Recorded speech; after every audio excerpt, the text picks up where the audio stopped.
It's to my right, your left, and one back here. If there should be an emergency, please exit from the closest doorway and we'll meet across the street at the school department and wait for help to arrive.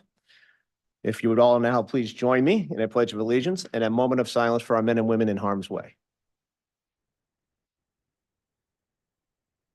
Pledge allegiance to the flag of the United States of America and to the republic for which it stands, one nation, under God, indivisible, with liberty and justice for all.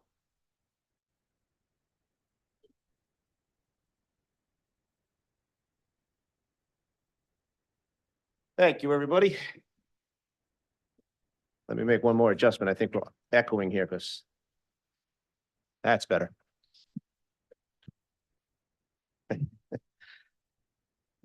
All righty. Next up, we will have our roll call. Actually, you're gonna go over the Zoom. Zoom. Oh, I haven't done a Zoom meeting, so you got to help me out with these things. This is the first time I've done a meeting with a Zoom. We are streaming live tonight.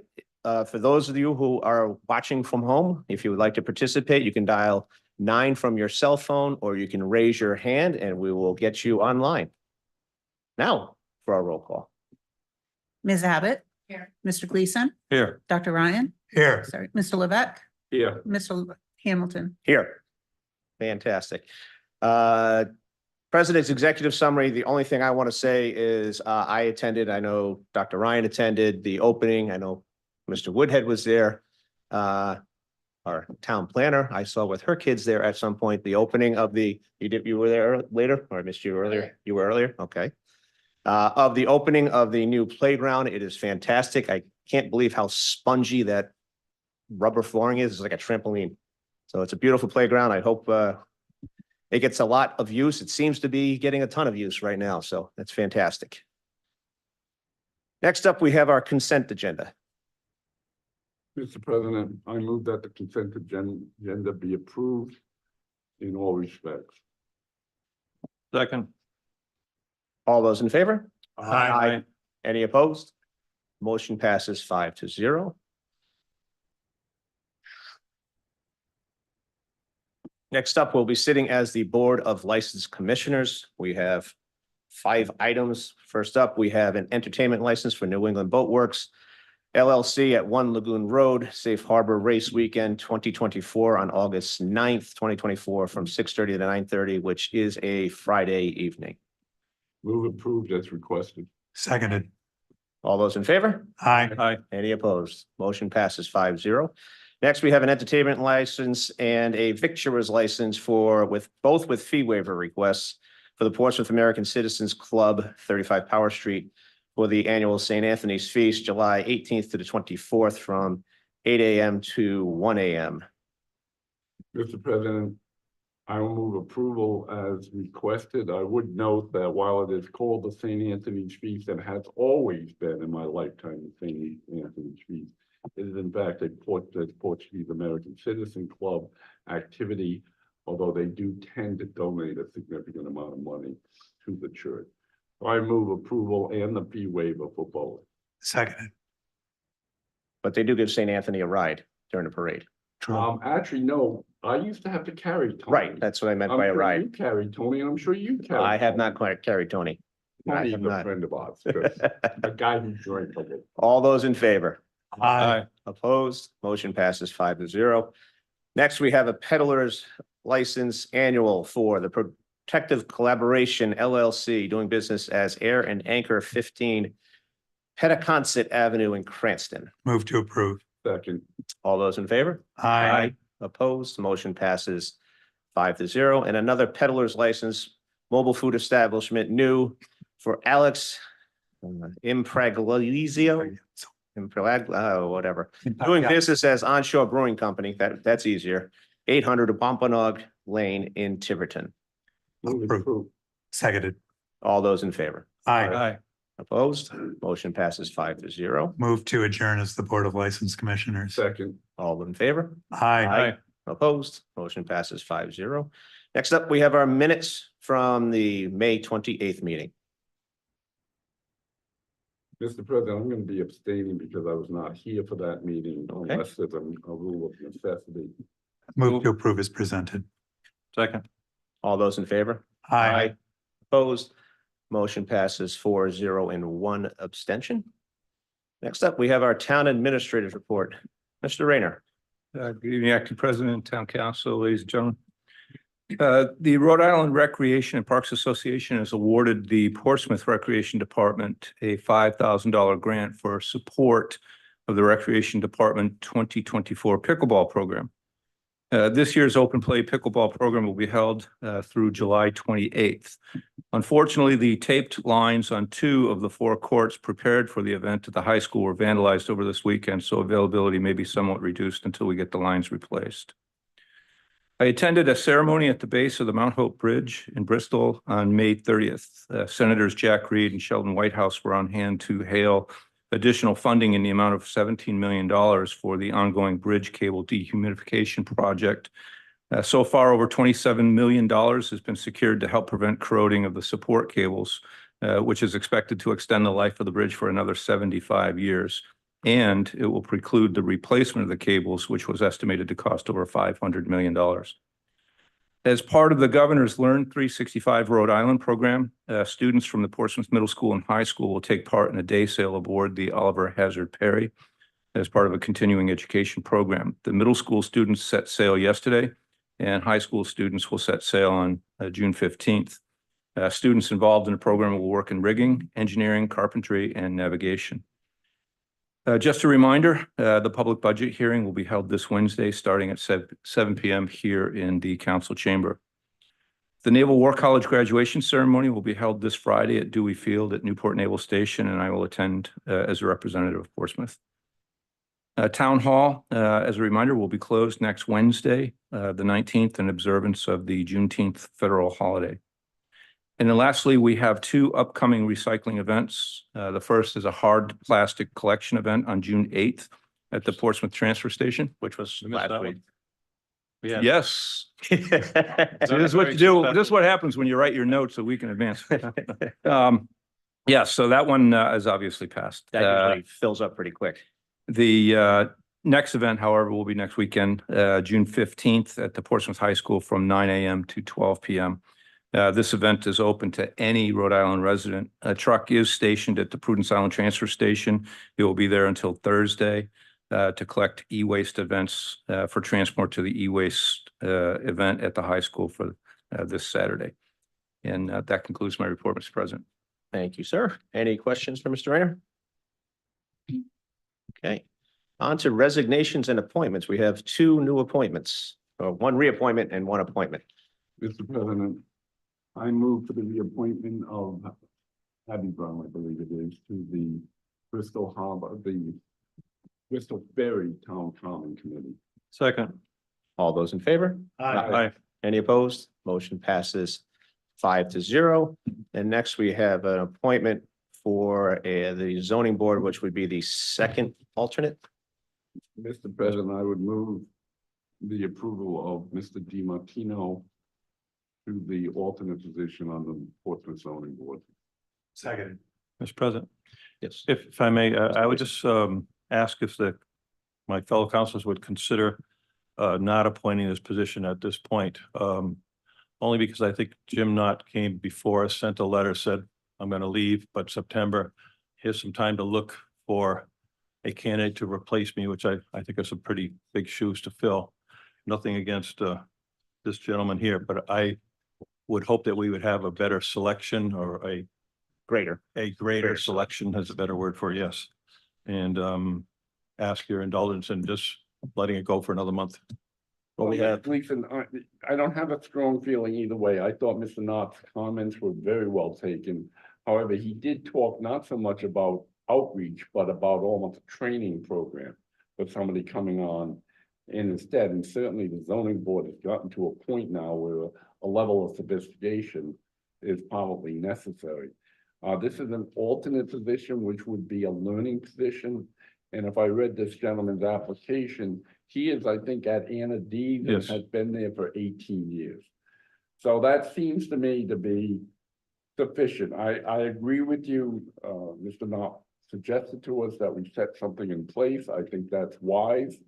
I think perhaps the planner can give us some notes as to what she would think would be a good criteria. But I would like to say we should go ahead with this one. Otherwise, in August, they'll be a little shorthanded. Have we advertised for this yet, Madam Clerk?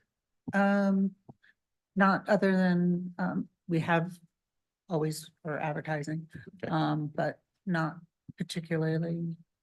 We haven't In a- specifically ad- advertised for this position No. yet.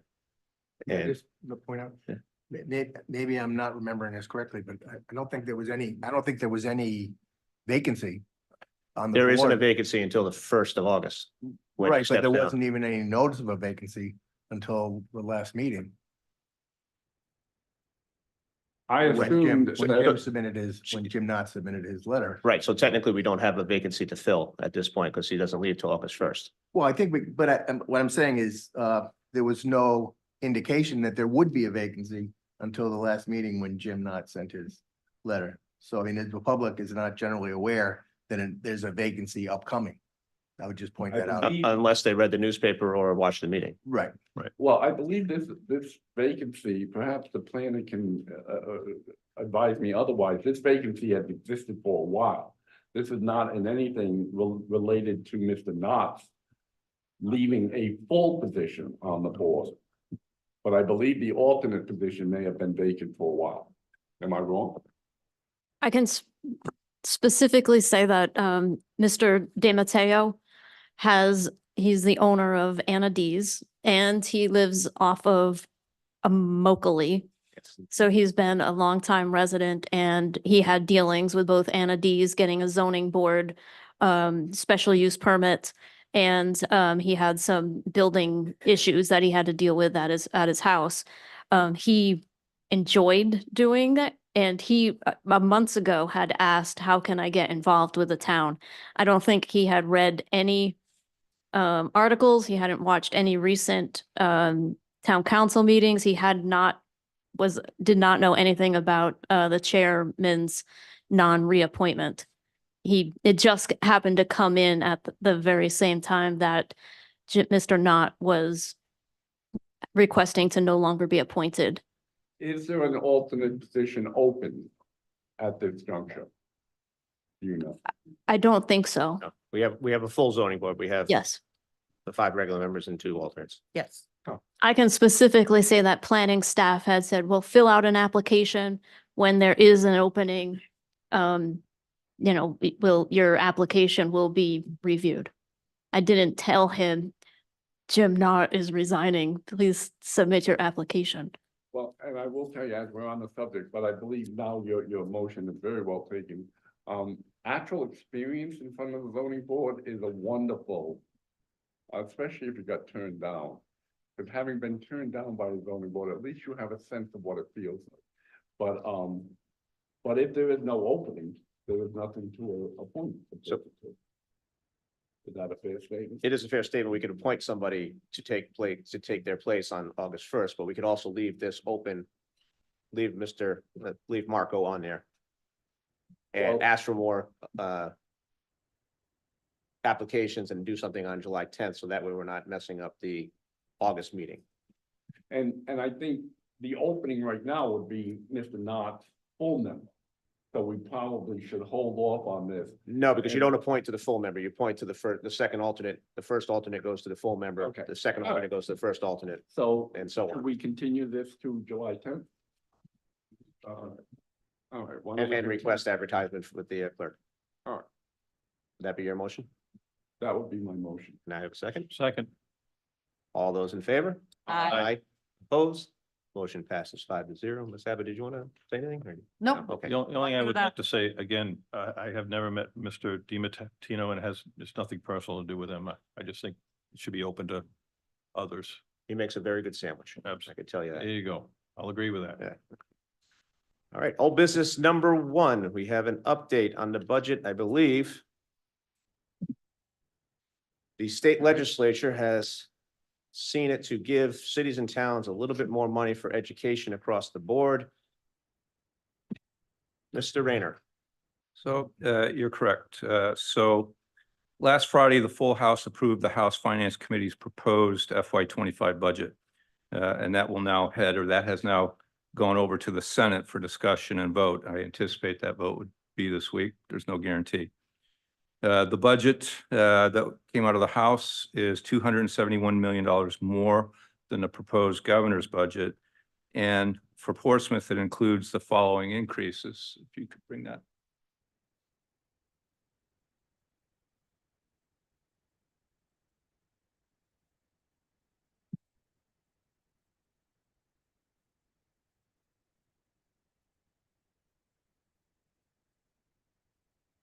Wait, make that bigger.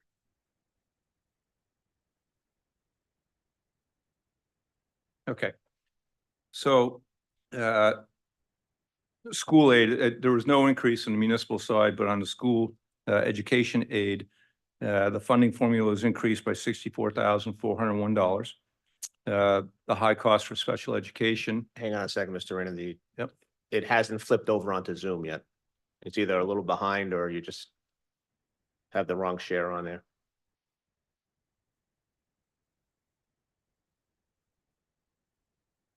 Or Mr. and Mrs. America and all you ships at sea. There we go. Perfect. Thank you. Yeah, so again, I'll just repeat it. The funding formula amount has increased $64,401.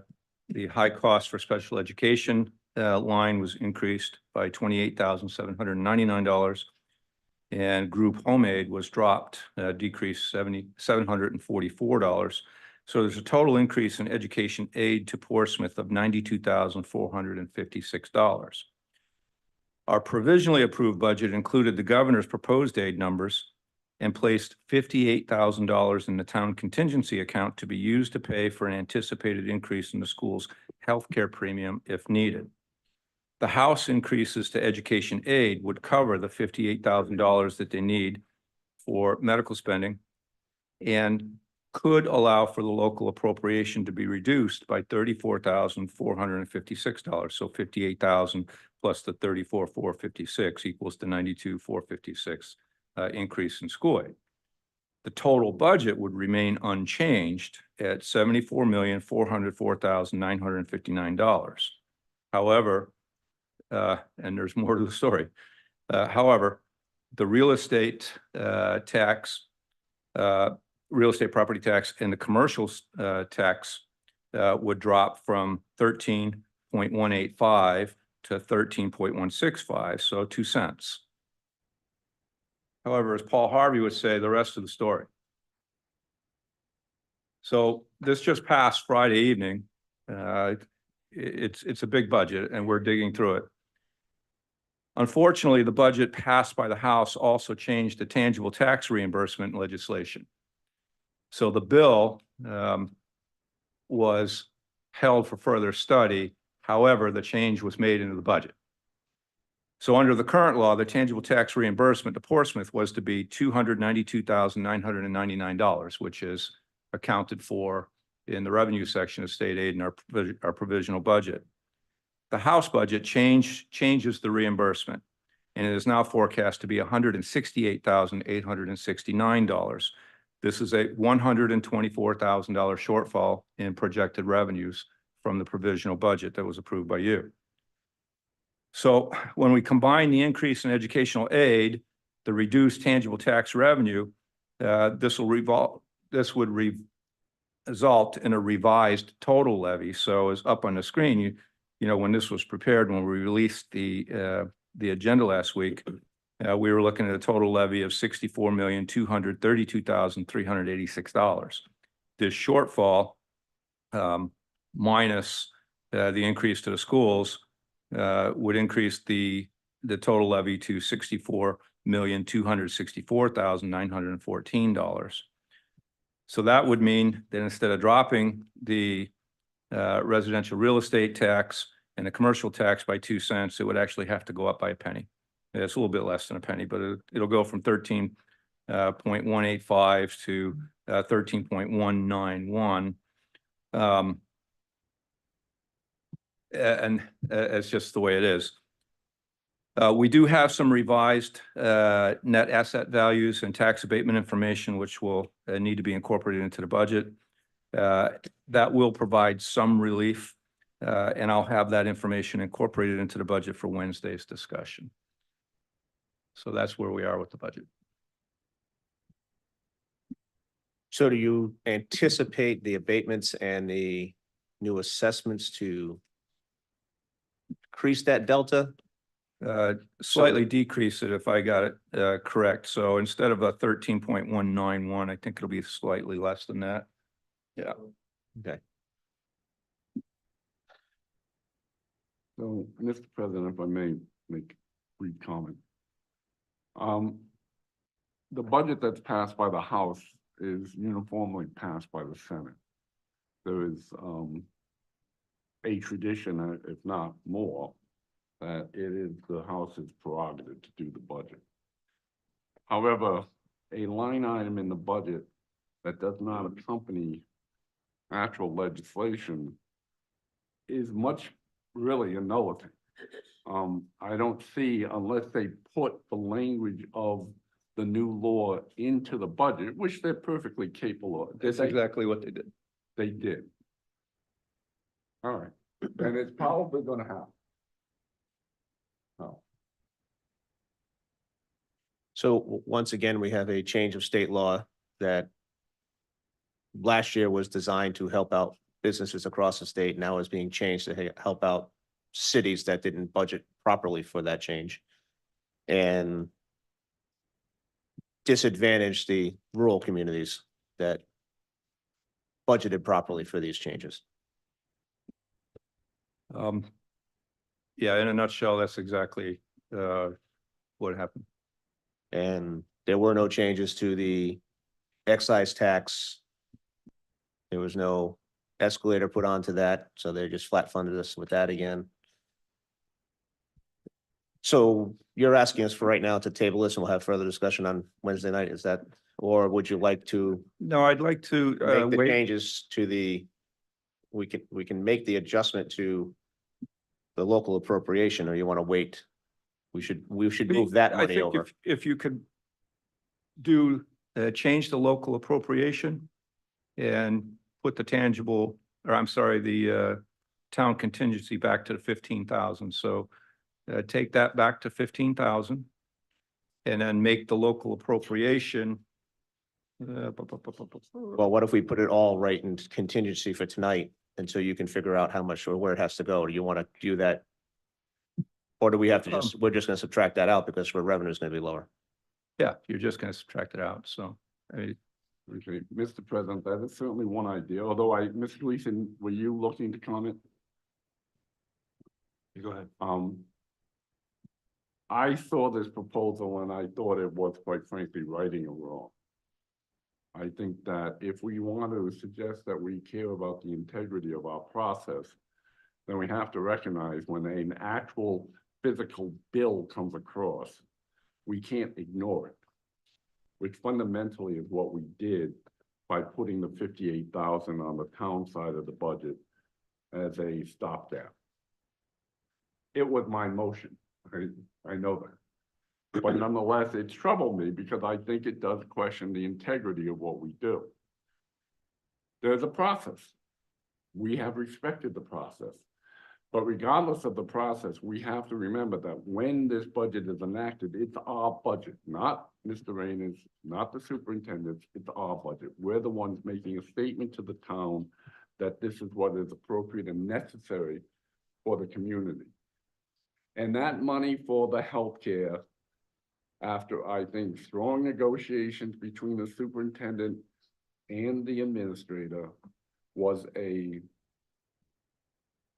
change that this council, I believe, should acknowledge, and this document acknowledges.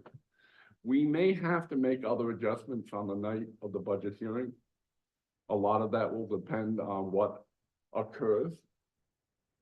But I suggest that we go forward with the proposal that was sent to us, that has, to the best of my knowledge, been on the website since it was sent to us, and there was an understanding of it. That, and I would make this as a motion that we approve the changes as presented by the town administrator in the Portsmouth School Department reconciliation of education aid schedule 5/31/24. And then obviously the town will be aware of what we've done and we can revisit it as we revisit the entire budget on Wednesday night. And that's my motion. To make the changes as sent on the agenda for the 34,000. We're lowering the local appropriation from the town to the schools by 34,456. Removing the $58,000 from the town contingency, which then changes the levy by 94,949. But that will change on Wednesday, once we get the final numbers for the tangible tax fiasco. Yes. Okay. Thank you. And for the record, Mr. Rayner, I believe you've gone over these changes with Dr. Kentworthy, and he's aware that these are coming on. It's not a surprise to the school department, correct? Correct, both Dr. Kenworthy and their finance director, Chris Diero. Like to second Counselor Levesque's motion. Any further discussion?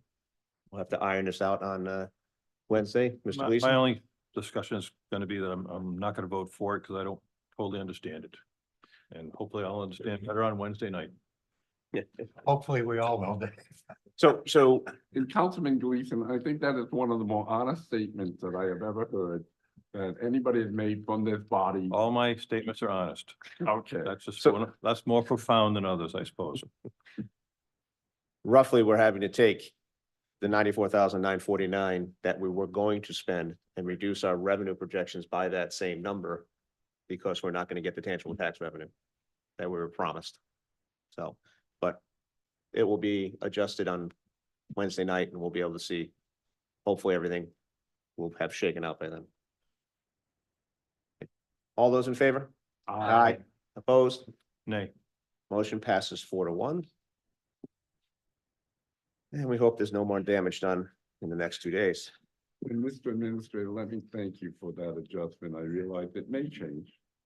But I feel it was, well, you know how I felt. It was frustrating. Obviously, this was discussed at great length between administrators, tax assessors. But the bottom line is there are cities and towns that stand to gain. And they just have, a much larger voting block. I'm going to state the obvious. Yes.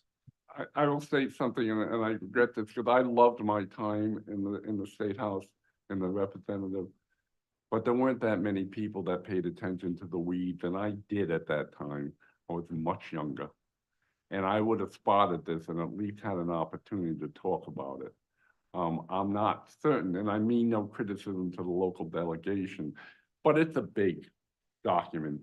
And there are normally things of humongous concern in human service or whatever, so.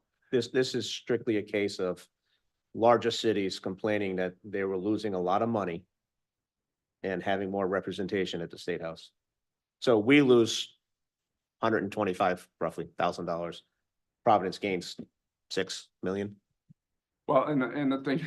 by that simple change. I don't want to have a call-in show here, but that was always the tension. Understood. In the legislature was the cities, the urbans versus the rurals and the suburbans, always the tension. And quite frankly, it was a hard argument when people had the dire circumstances you might find in Providence or Central Falls against what I used to call the mean streets of Portsmouth. I understand your argument. I think the weeds are even deeper and longer, and you need a bigger machete to get out of them now up at the State House, but we'll leave it at that. Next up, we have new business.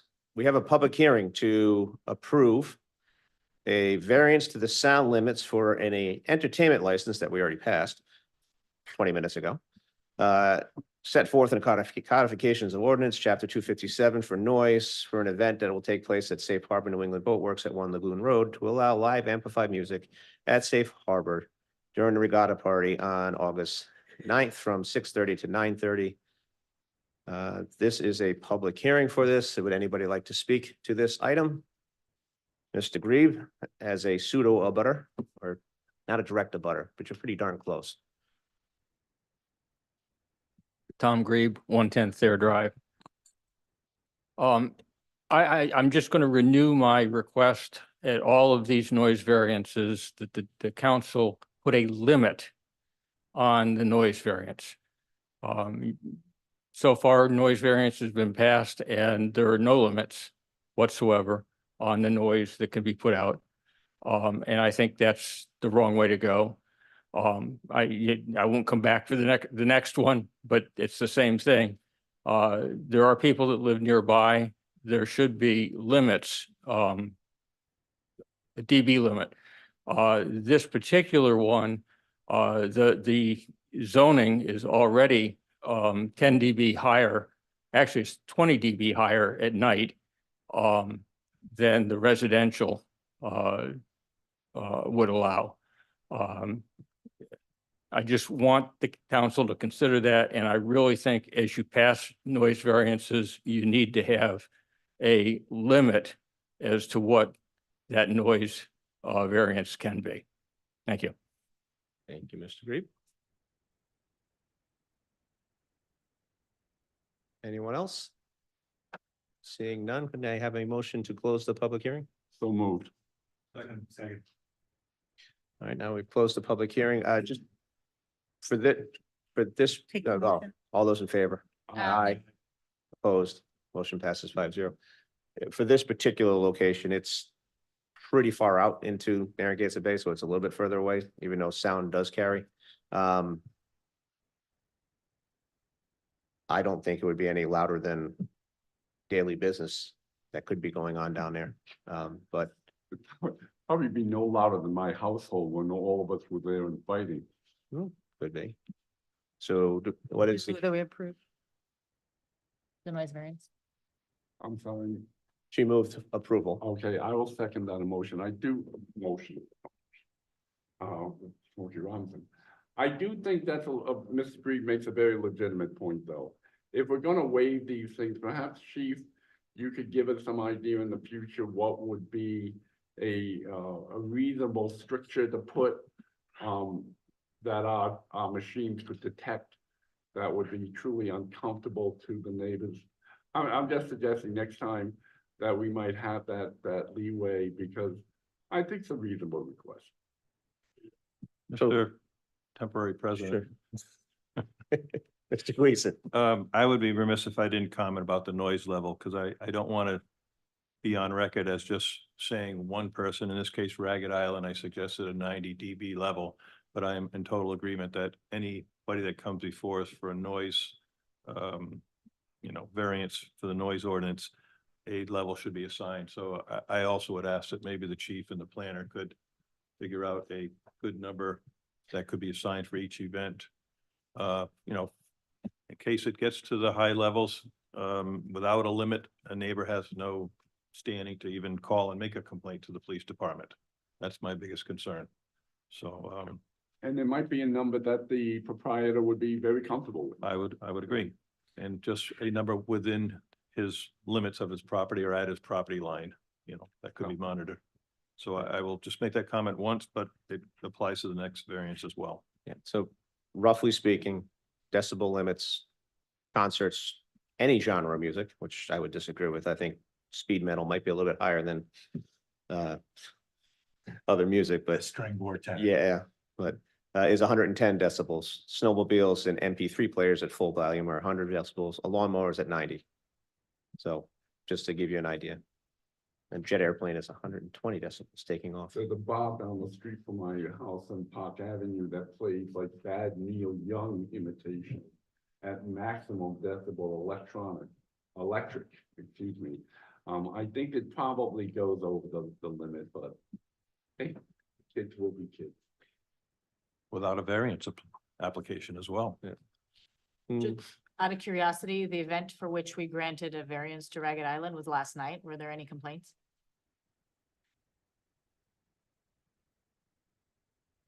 Uh-oh.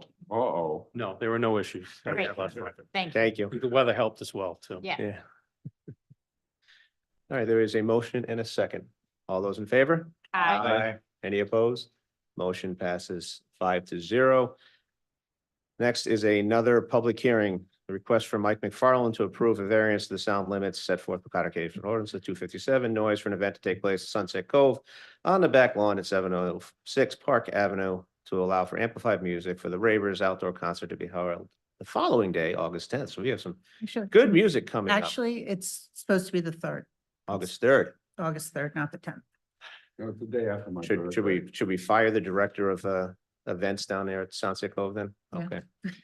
So it is August 3rd, not as advertised as August 10th. Correct.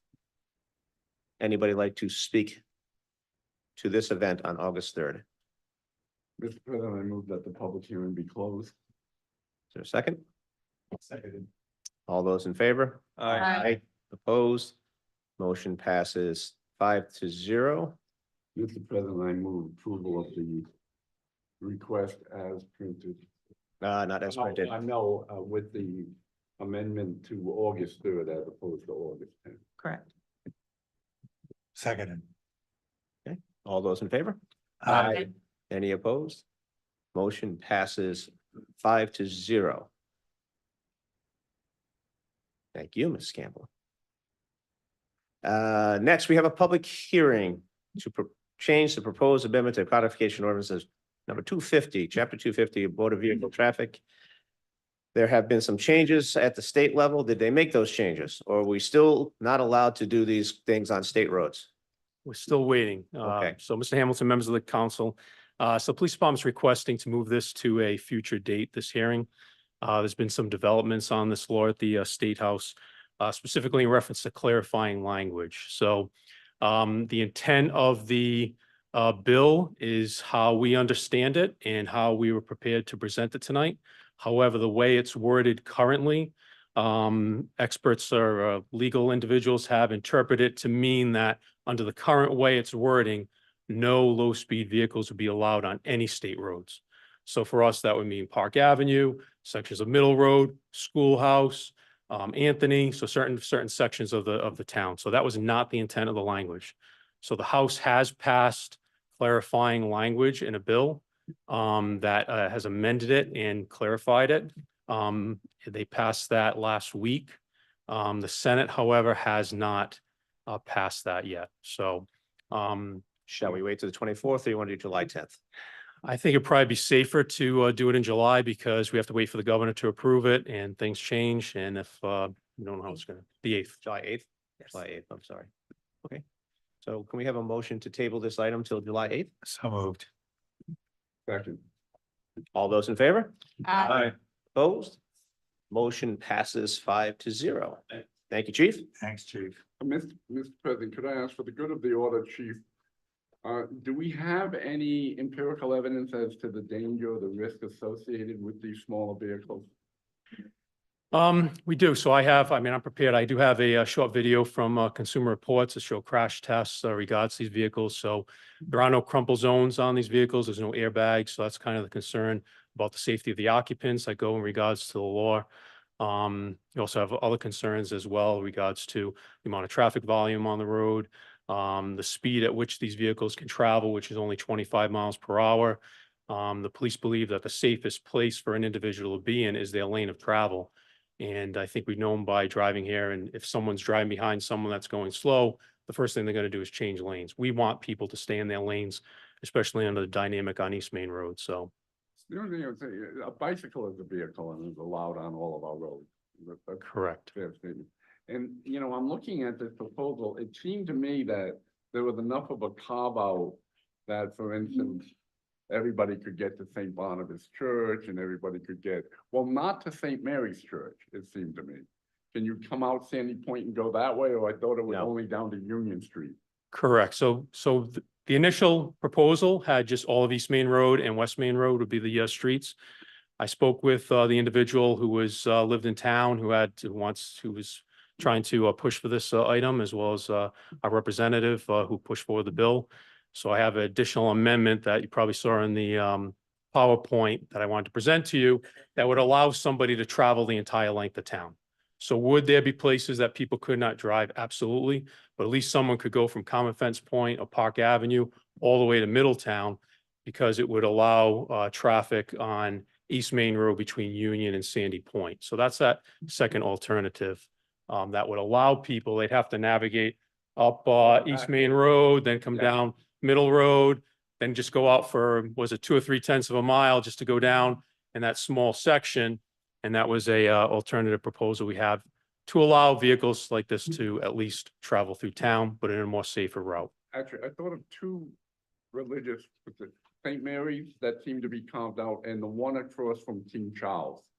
I don't know, I know it's there, King's but I Way mean, Church. all the ones off of East Main were taken care of just by the Correct. way that went to allow. So I think it would be nice to be able to accommodate people, especially because there's 3 lights there on the one near King Charles. And the folks coming from Sandy Point up to St. Mary's, that's what, 100 yards, maybe a half a mile. If that. Okay. So, Take a yeah, look something at to think about. If nobody look else at is interested, that's fine too. Okay, thank you, sir. I don't go to either. Thank you, chief. Next up, we have abatement of old taxes from 2012 of $25,031.77. I have a question for you. Sure.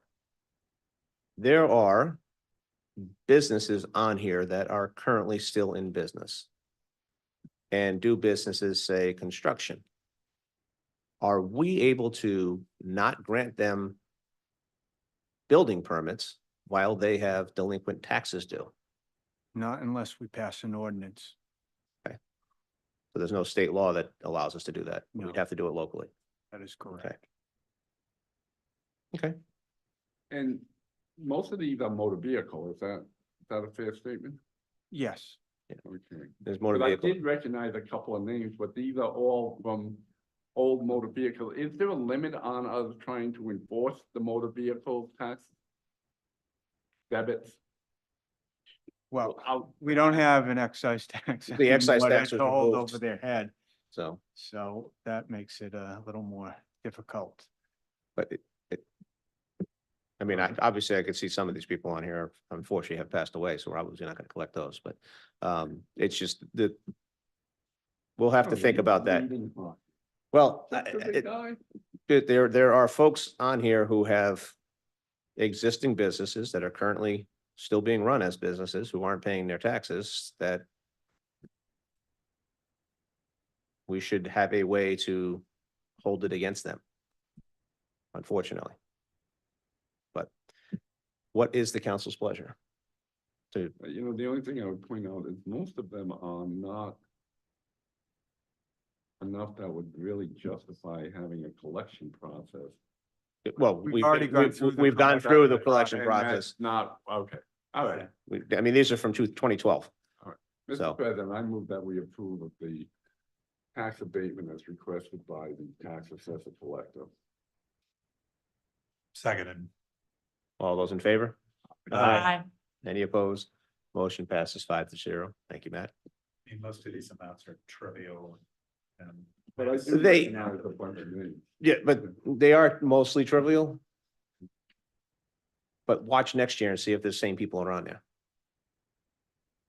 And there's, That's the only concern I have. Epic Dirksen once said $1 million here, $1 million here. and pretty soon you're We're talking about real money, This case is exactly. $22 here, $15. All right, Ms. Ripa, can you bring up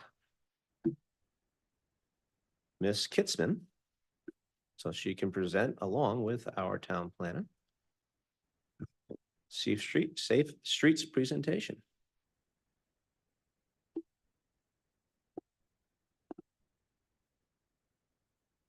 Take it away, Ms. Hitchin. Good evening, everyone.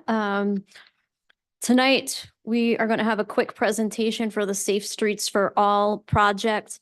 Just to give you a quick history, back in August of 2022, there were some federal funds available for a Safe Street for All grant provided by the federal government. The RIPTA, or Rhode Island Public Transit Authority, requested all the municipalities that had some interest in participating in this in this grant. 29 of the 39 municipalities signed on. We were one of them.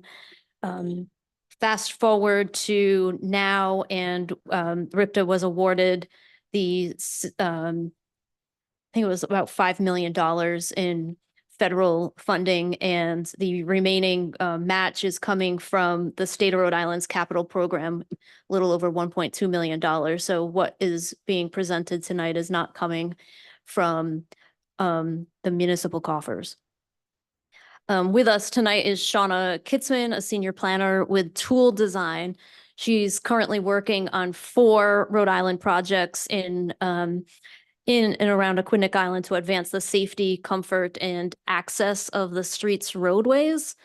I will hand it over to Shauna, and we can tag team this effort as she goes along.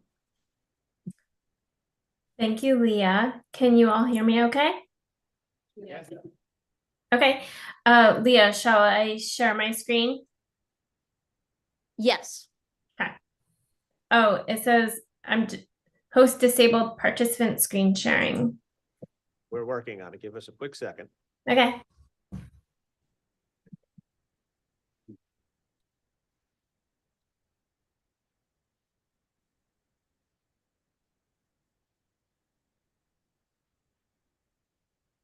So I made you a co-host, and you should be able to share your screen at this point. This looks promising. It's Can you all see that? Yes, thank you. Okay, great. Well, good evening. As Leah mentioned, I am Shauna Kitzman, and I'm very happy to be here at the Portsmouth Town Council meeting. I am going to go over the slide deck that I shared with Leah and the Assistant Town Planner, Erin Lindo, a couple weeks ago when we kicked this project off. And Leah invited me here to provide just the update on what this process will entail and be available to answer any questions that you might have at the end of my slides. So I will go through generally the introductions of who will be working on this process, what the project and community goals are, what data collection and analysis will look like, what the components of a safety action plan include. It's a pretty prescriptive outline provided by USDOT. We'll go over the core elements of community engagement, talk about where we envision municipal involvement through the process, and then touch upon next steps. So we are working primarily with Leah and Erin, as mentioned. That is our core team at the town, but there will be other players, which I will get into in a minute, but we envision Public Works having a role, the town administrator having a role, PD and other first responders also providing key input along the way. As Leah mentioned, my name is Shauna Kitzman. I'm a project manager on this, and because it is a very large scale statewide effort, on the next slide, I will introduce who my colleagues are who are also working with some of the other 32 municipalities that opted in, as well as a statewide safety action plan.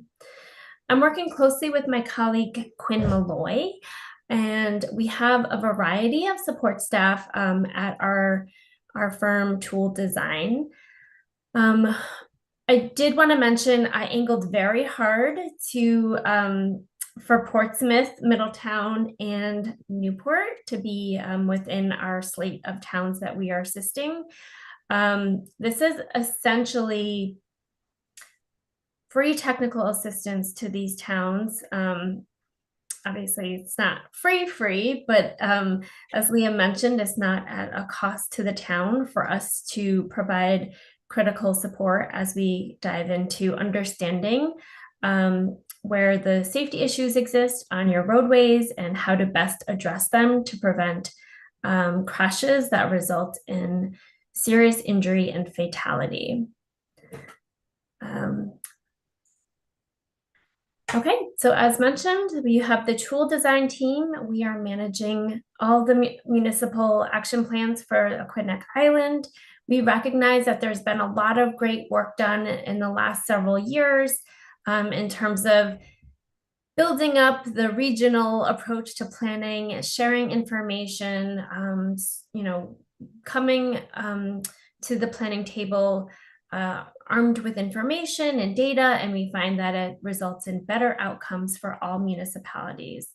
So we want to continue to build upon the collaboration between Middletown and Portsmouth, as well as Newport. This is managed by RIPTA. As Leah mentioned, the project manager there is Julia Evelyn, and she oversees long-range planning for that agency. There's also a broader project management team. At the helm is AECOM, and under AECOM sits several other planning and engineering firms that you might have heard of, including Bowman, Nelson Nygaard, Valerie Southern, who operates out of her home in Jamestown, and FHI Studio.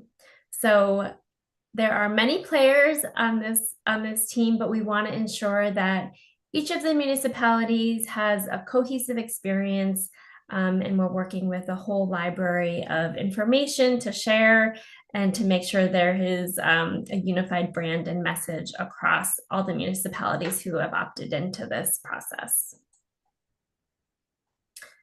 So some of you may be familiar with what SS4A is. It stands for Safe Streets and Roads for All. This is a program that started in 2022 at the federal level. As mentioned, the overall goal is to significantly reduce and eventually eliminate fatalities and serious injuries through different measures to increase safety on our roadways.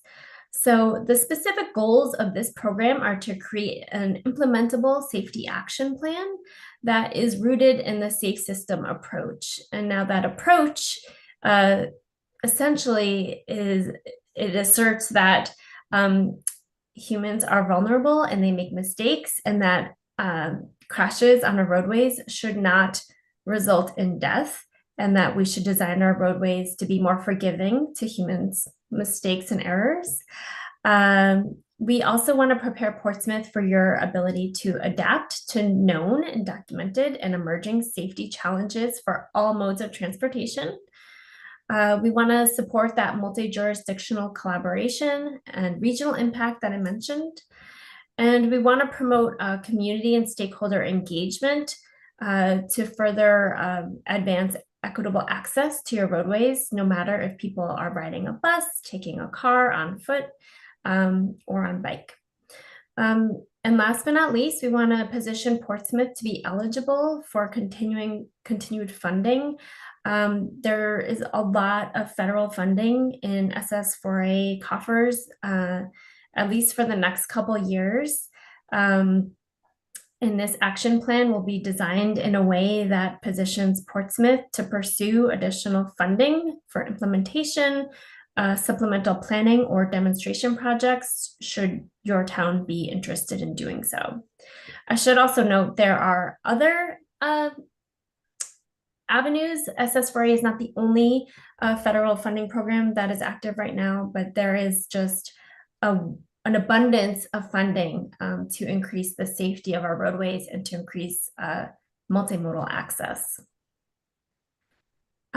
So we are primarily obtaining the crash data from Rhode Island Department of Transportation, and we've also been working with Leah and Aaron to obtain any other additional municipal data if needed. So what does that data analysis look like? Well, we will be developing crash maps that kind of break down the crashes by mode and type. Our first analysis will be a baseline crash analysis, and that's going to be a series of charts, tables, and narratives that describe recent crash trends over the past 5 years. This helps us understand where the patterns are, what the issues are, and if there are some significant repeat offenders in terms of roadway segments or intersections where you're seeing a lot of those more serious crashes. Then we'll also take a look at your high-risk network. This is a map that shows locations in Portsmouth that are at a higher risk for fatal and serious injury crashes based on factors like what is the posted speeding limit, what are the number of lanes, what is the land use surrounding that roadway, what are the demographics of the folks living nearby, and other factors. And this analysis identifies the trends that support your systemic implementation of low-cost treatments that are targeted to increase roadway safety. And that is also the last component, the systemic safety analysis. So as mentioned, all communities that are throughout the US who are working towards a safety action plan follow a formula. So it starts with the leadership commitment and goal setting. So that would be a leader or a governing body in Portsmouth saying, we want to commit to having zero fatalities on our roadways by the year 2034. It could be shorter, could be longer. I would say 10 years is kind of shaping up to be the norm, but it really depends on how serious are the crashes, what's the how many crashes is the community dealing with, and what is the severity of them, and then what's the community's appetite for change. We will also work with a planning structure, including essentially a mini task force. We're working with Leah and Aaron now to identify who might be the right individuals to represent both the municipality and the community in a kind of a smaller governing body who we envision meeting a couple times to drive and help make decisions along the way.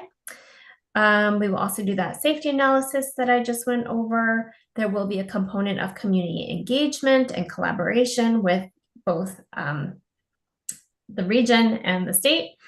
We'll also take a deeper dive into what are some equity factors that are in Portsmouth.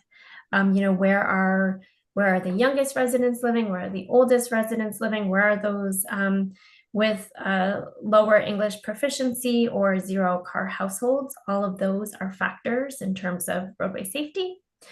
We'll take a deeper dive into what are some policies and processes that you have on the books now. Is there anything that we might need to look at proposing changes to usher in a safer roadway network?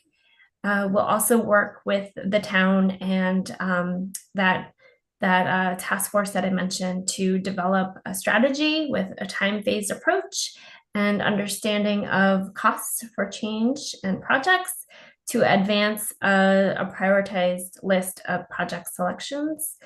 And then there will be a method to create, to measure progress over time. So if the town sets a 10-year timeline, what are some metrics for success along the way, and how can we continually benchmark to make sure the town is striving towards those goals? And if they're not meeting the goals, then how can we address it? What's happening? What are the barriers? How can we change that? So it is envisioned to be a living document. As mentioned, there are 32 municipalities involved, and the state is also doing a state level safety action plan. There will be a forthcoming community survey. There's also a website that is not quite live yet, but we envision it probably going live within the next week. And then we will be providing engagement at different pop-up activities. We can also we're working right now with Leah and Aaron to make sure that we are engaging with different populations at different events that already happen. We find we yield better results when we meet in person and are able to just have conversations with people, ask them about their experience on the roadways. How do they get around? Where do they feel safe? What are their ideas for increasing the safety of the roadways in their community? This is a preview of what the website is going to look like in each municipality, as shown on the left-hand panel.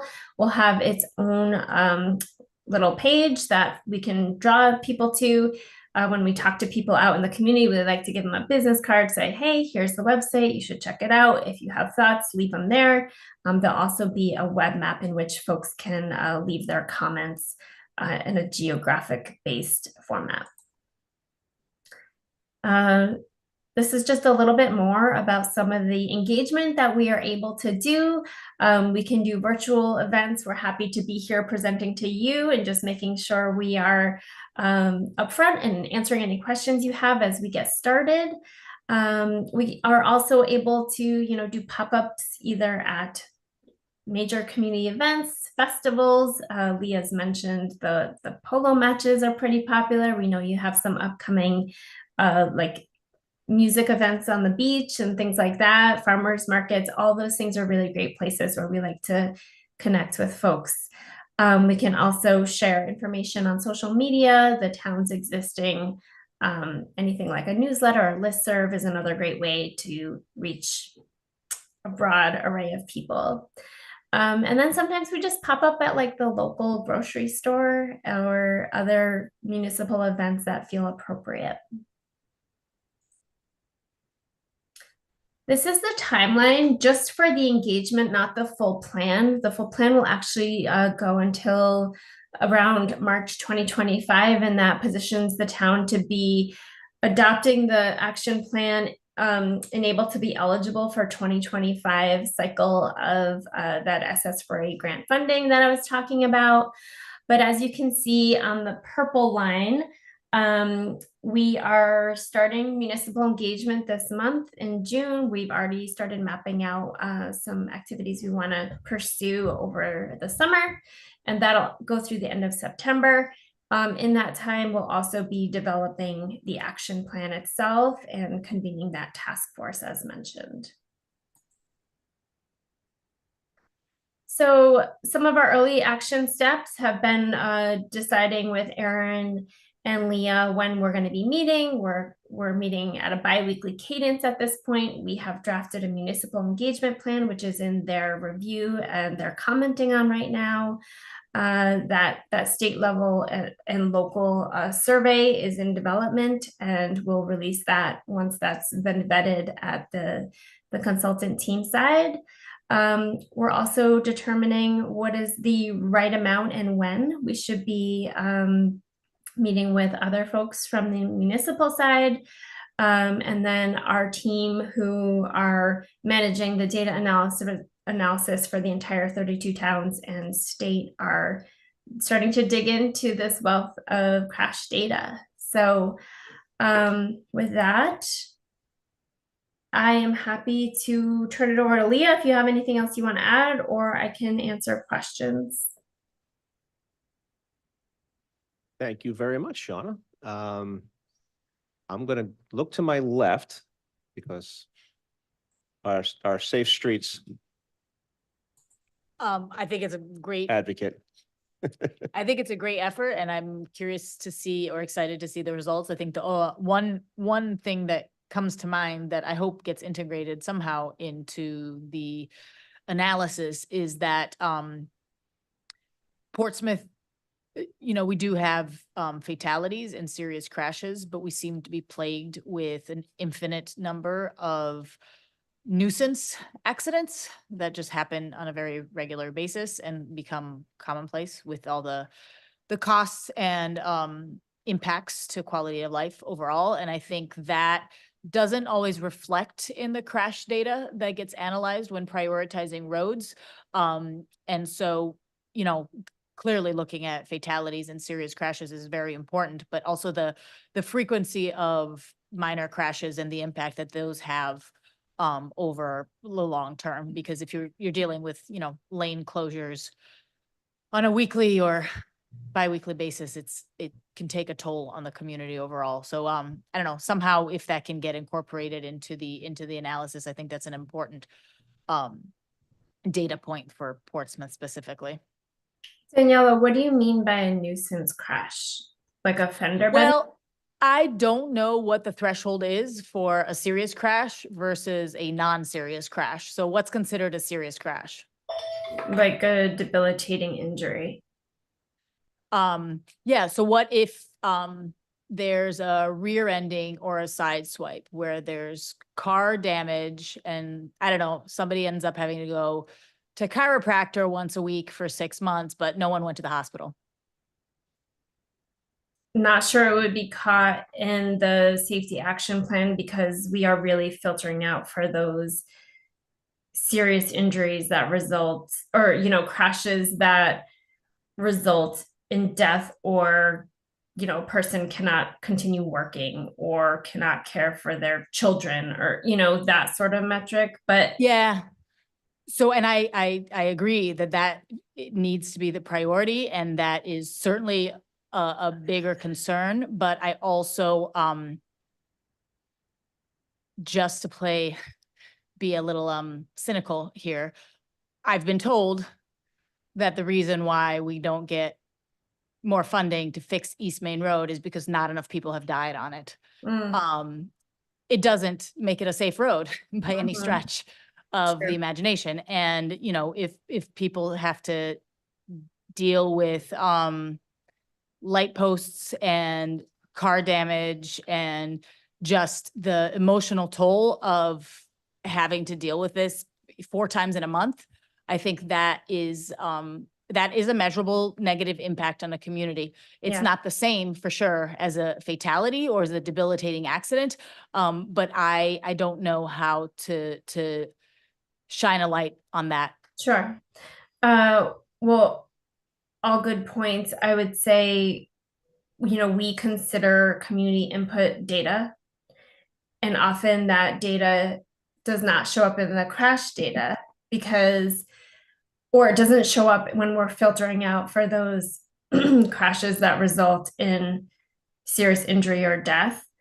But what we do find very valuable in getting input from people is they say, I would like to take East Main Road, but I won't ever drive on it anymore because I've been in 3 fender benders in 2 years, or I feel scared making a left-hand turn there, so I go this completely roundabout way. Like, so what, you know, it captures more of the lived experience, and we use that information to make our recommendations as we proceed. So while the crash data is like the backbone of the safety action plan, the reason why we have a task force and those community input, you know, the survey, the website, going out and talking with people, is because that all informs us and kind of allows us to kind of ground truth the data that we're getting from the crash reports, but also to understand people's lived experiences or trips not taken or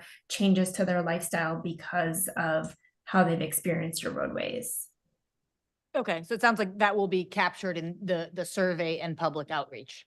Yeah, and I'm not sure if you have, you know, anecdotal feedback from people or your own lived experience in terms of the why behind the high incident of more minor crashes on certain roadways. Do you think it, or, you know, do you have evidence that it's speeding or distracted driving or aggressive driving or? Yes, all of the above. Okay. I mean, I know like many people that have had small accidents, didn't go to the hospital, but had to deal with a totaled car and just personal issues and, Property you know, damage, property damage, 6 months of chiropractor, can't move my neck for 3 months. And none of that gets captured, but it has a significant impact in the quality of life in our community. Yeah. And I don't know how to demonstrate that and translate that into action from, you know, RIDOT and others.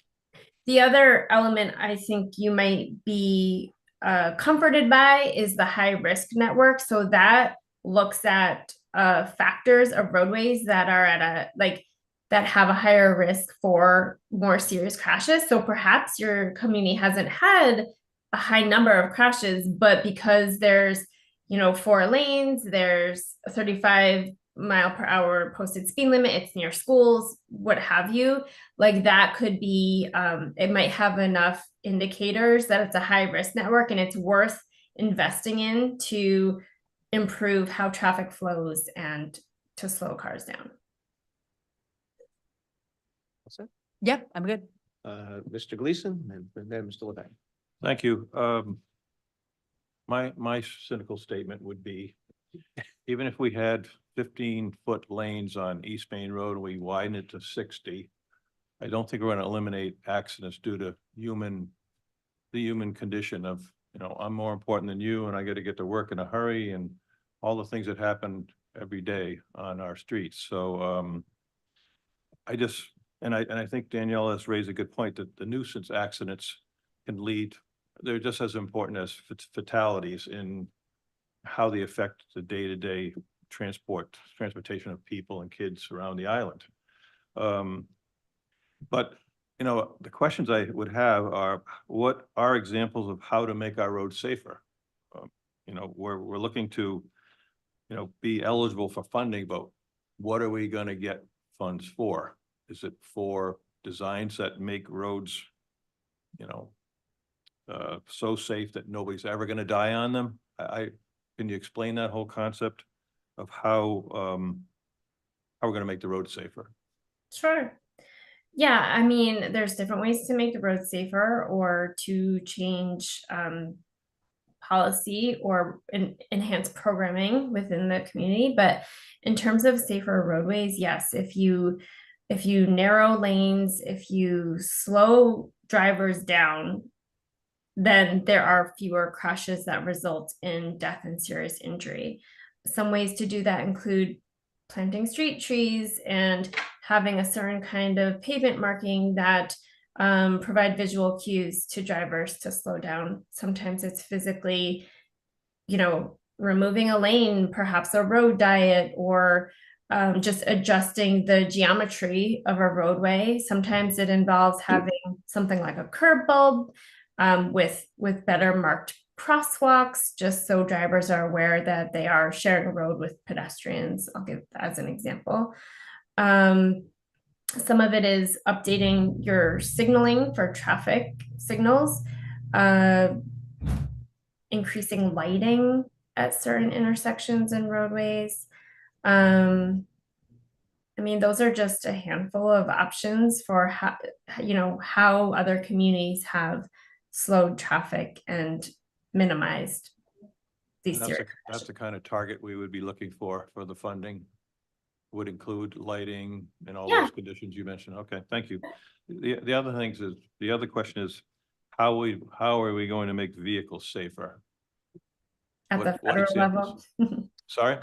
Do you mean at the federal level? Because Well, I mean, it's part of what you're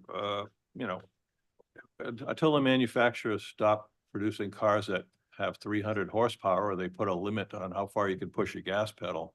Yeah. I don't, they're working against us. I agree. Yes. That might be a little bit beyond the scope of this particular study, but Well, But you're not wrong, because the volume of cars and sort of just the oversizing of cars and trucks over the last 20 years, I think is ridiculous. And we cannot personally at this, level impact how auto manufacturers operate and what is normal, what is legal, for someone to drive with just a regular, driver's license. But I take your point of like, well, we also have to change the types of cars that are on roadways and what kind of cars people are buying. So I wish us luck with that. yeah. I'm glad that you're reusing some of the data that we have already. I think I would like to offer my condolences to Leah and Aaron, who I think are already overworked. And any information that we have that has been already studied that we could pass on to make their job easier would be appreciated. And good luck. Thank you. And sir, did you have any plans or studies in mind that you just want to make sure is incorporated? And I agree with you. Things that have already been studied and are well documented, like we're assessing those and auditing those now so that we can limit any redundancy and people's workload. We do have a lot of RIDOT data. We have Portsmouth PD data. I'm sure you've already mentioned that. But, there is big interest here in getting more bicycles on our roadway. And, that could be a source of fatalities that we really don't want to discuss or see. And it fits into this picture as well. So there's plenty of studies along those lines Yeah, as well to look at. So, thank you. thank you. Mr. Levesque. I have a question. Dr. Ryan. So the condition, the two main roads that go through town, East and West Main Road, obviously they parallel each other, and what happens on one road affects what happens on the other. Some people, I'm sure, cross over the connecting roads because West Main Road happens, usually is a faster road. It's a larger road. Will the kind of data you collect be able to account for things that happen on certain sections of each road that may influence how traffic is utilizing the other road as well? Is your question, will our analysis So predict? will your like a analysis traffic show the effect model? of conditions on each road affect the other road? No, we will not do a predictive traffic study of how proposed changes would impact the traffic flow on other roads. You're saying if you made a road, if you had a road diet on Red Road, would the traffic divert to the other road and just exacerbate the problem on the other road? Is that essentially what you're asking? Yeah, that would certainly be one consideration, yeah. I will say the scope of this project is not to do a predictive traffic analysis of proposed changes, but will be rooted in that task force who are, perhaps your PD, perhaps the public works individual, perhaps, some other municipal staff, and then a couple of selected community members who will be helping guide this plan. So these folks are living and, probably driving around in your community and will be able to provide us feedback as we go and say, that I like that idea, but what about this? Have you thought about that? We really will be looking at the high injury network where those concentrations of serious crashes are happening. And we will propose, changes to design or changes to programming or policy, but within the scope of this project, which ends in March, we will not be doing like a more robust like traffic modeling study. However, there is also funding to pursue, should the town want to do even deeper analysis. So if you said we would accept that as a recommendation, but we'd want to do deeper traffic modeling before we do any sort of implementation. So we will not understand exactly if there were changes to one road, how it would impact others. But any community, your roadways are part of a network, and we have to look at it as a whole to understand how to make it safer. Now, Mr. Levesque. Thank you. No, not at all. Make sure you're talking to the microphone. You're coming in at the end of about a 40-year discussion, and a discussion that actually was somewhat hyperbolic within the last year. Your mission strikes me as a little surprising only because, yes, serious accidents are serious. But most minor accidents are that close to being serious. And it is kind of funny that you have RIPTA involved, because when they come pulling out, God only knows where everybody's supposed to come with one of those big buses. We have a long stretch of road here that goes back to cows in 150 years ago. It is extraordinarily narrow laning. We have tried to put stoplights everywhere. We have had enhanced police enforcement everywhere. And yet it has not prevented the minor accidents, which may be inconvenient, and to an extent, the larger accidents, which often are just a question of luck. Did you get lucky that time? And when somebody pulled out into your lane coming at each other on East Main Road, you just happened to not get head on. Somebody got out of the way and sideswiped as opposed. One of the suggestions we had going back a long ways, and I'm kind of curious if this is within your bailiwick or your arsenal, is traffic calming devices such as, dare I say it, rotaries. Is that anything you have ever had to use or suggest as part of an overall traffic calming and avoiding T intersections? Roundabout? Yeah, Yeah. okay. Have you actually had one where you proposed it and then actually eventually got done? Well, this funding has only been around for like 2 years. So we completed some action plans that include recommendations to further evaluate implementing a roundabout, but because it takes longer to implement, I haven't yet seen one built from the SS4A safety action plans. I apologize, I may have been, how engaged are you with DOT? Pretty engaged. I'm working on several plans, transportation plans across Rhode Island. We're working on the Complete Streets Plan and Design Guidelines for Department of Statewide Planning. We're working on this one. We're working on the Rhode Island project that's exclusively on Aquidneck. So I generally have a good idea of how DOT operates. Thank you very much. Thank you. Shauna, thank you. I have, I'll align with the cynical comments to my left over here. How much money is in this program? And how realistic is it going to be for the town of Portsmouth to get funding to help implement any of these plans? Specifically East Main Road, Daniela touched on it a little bit, and Mr. Levesque touched on it. It's a really thin road.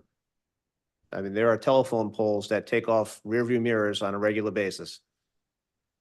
It would cost roughly $30 to $40 million to push them all backwards 10 or 15 feet. Mm-hmm. Are we talking that kind of money available, or are we talking about smaller enhancements that you mentioned earlier, lighting, timing of traffic signals, and things like that? There's certainly money available, billions of dollars available. I will say it seems like as more communities catch wind of this available pot of money, it becomes more competitive by the year. It does also feel like there is more money than the feds can spend to do additional planning and demonstration projects than implementation. So demonstration projects being they can be tested out for like 3 to 5 years, but then have to come out. But during that time, you can test it out and gather data and determine if that is the right long-term solution for your community. So you're saying that there's money for moving telephone poles out 10 feet and then putting them back 5 years later? Oh, well, that wouldn't be a demonstration project. Oh, okay. I've seen the government spend money on worse things. Your telephone poles in the middle of the sidewalk? No, they're directly on the side of the road. I mean, literally, you Okay. have a 4-inch curb and a telephone pole. And then no sidewalk. No sidewalk at all sidewalk. on East Main Road. Can I? Well, I can't say it all. There are sidewalks on the northern part of East Main Road. Yeah, can I Yes. jump back in? Absolutely. I think, yeah, just to stop beating around the bush a little bit. I think what we suffer from a little bit is analysis paralysis because we have a mountain of studies and reports giving us recommendations on how to make East Main Road safer. The most recent of which was a road safety assessment done by RIDOT in 2020 or 2021 or thereabouts. To date, that I can recall, I think the only projects implemented as a result of that road safety analysis were random little corner sidewalk curbs at a few intersections that connect to nothing or just grassy shoulders that is absolutely kind of useless and pointless really in the grand scheme of things.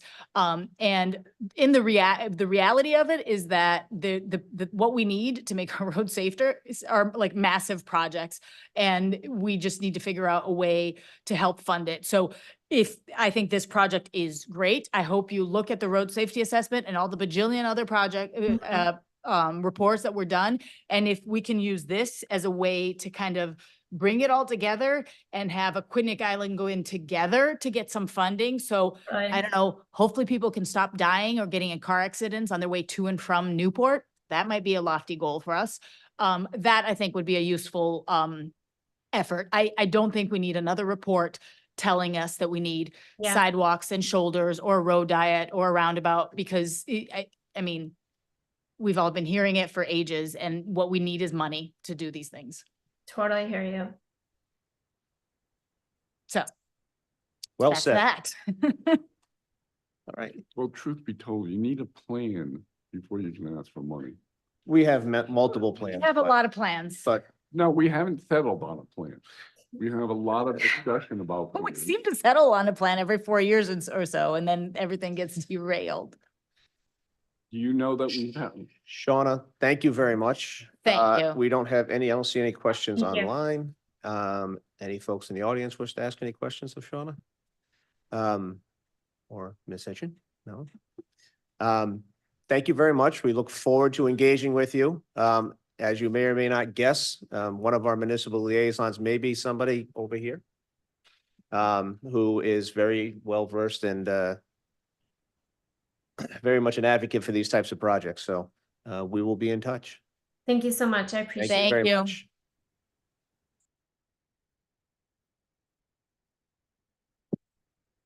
Okay. On to new business number 6, request for approval of additional $90,000 of ARPA funds for the Prudence Island shoreline protection efforts along Narragansett Avenue. Purpose for reallocating from the Portsmouth Park stormwater catch basin. So it's Council costing us President- more money to fix Narragansett Avenue. There is, so what I'm requesting is reallocation of some funds from the opera, fund for the Portsmouth Park stormwater and catch basin to the shoreline protection on Prudence Island. We estimated 71,100 to do 527 feet. And I think it was like 352 cubic yards of riprap. Well, unfortunately, myself and the on-call contractor, we underestimated the project. Right now, we started at Etta and we're already down to Madison right now. And it's only like halfway completed and we've already used up all the funds and all the materials. So it's a little bigger project than what we thought. We thought it was going to be like a one-to-one cutback. It is one-to-one cutback, but the problem is some areas had to go further back and then for one-to-one, it was like more to a 2-to-1 slope. And then placing all those big 36-inch riprap pieces, it was taking longer with the excavator trying to get them to fit in like a puzzle. It's looking really great.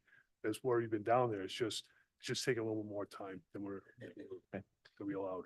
Are there other avenues and opportunities for us to replace this funding to help with the Portsmouth Park stormwater? Specifically, state level write-out money and things like that. Well, I'm sure there is, but as I read the Portsmouth Park, the analysis of Portsmouth Park, they had it was mostly replacing all the piping. And how we see it, we're gonna have a company come down and we're gonna camera all the pipes. I think we might have a better solution of just lining the pipes instead of trying to Just leaving replace them. all the pipes in there. And I think we'll be better off with that. And I think it'll be a lot less than 450,000 because that included repaving all the roads too. So if I don't have to dig up the roads, if I just have to line the pipes, I think we'd be better off. All right. I move that we approve the request as presented for additional money from the American Rescue Plan, I guess that's what it's called, to complete the project as requested. Second. Any further discussion? I would like to say that while folks were at the playground last week, I did go to Prudence to see them. You know, they did take over the Sandy Point Lighthouse and also got a new fire engine dedicated. But I did look at this project myself and they are doing a nice job. But like you say, that there is more work that's needed. So Yeah. I would wholeheartedly endorse keeping keeping this project going. Thank you. Yeah, I mean, it's an investment to protect the $2 million worth of paving that we did a few years ago. Yes, So- all the way up to Holbrook. That's what we're hoping for. Yep. All those in favor? Aye. Opposed? Motion passes 5-0. Thank you. Next up, we have correspondence. No, we have, I thought we had some other commitments and priorities from the, Oh. No, that's just updates the commitments and priorities as what the listing was. can I ask you just a quick question? We are spending $383,812.50 on the Portsmouth Water Fire District water infrastructure, the Sconnet River Pipeline. Why is that ours and not theirs? It's both. It's, the money is for municipalities. We administer it and they came before the council and asked if they could have some of this money for that project, but there's certain priorities: infrastructure, resilience, public safety. Those are the three main ones, and water safety. So it fell right in line with the priorities for ARPA funding, which is what. Not a town agency. It is not, but it's, It's part of the municipality. I mean, without that pipe, we're in trouble. there's different tranches of money. There was money given specifically to the municipality. There was monies given through the county level. So They come up here and complain anytime we charge them for anything. I have fought with the water board since my father left it when he started it. Okay. I get tired every once in a while of paying their bills. understood, but And the they people- haven't the people reserved of that Island greater Park- Than our budget. the people of Island Park will appreciate having clean water if there's an issue with piping coming across from. And there used to be the Island Park Water District and we expanded out for the rest of the town. It was nice of us and you should pay us back. We are $381,000. Mr. President, I move that all the correspondence received and placed on file. Second. All those in favor? Aye. Motion approved. 5-0. Upcoming meetings Wednesday night here in Town Council Chambers. We'll have our final budget hearing. On June 24th, we will have a regular Town Council meeting. Will be a final adoption and reading of said ordinance and town budget. July 8th, and we'll be taking July 22nd off. And then our following meeting after that will be in August. I have a motion to adjourn. So moved. Second. All those in favor? Opposed?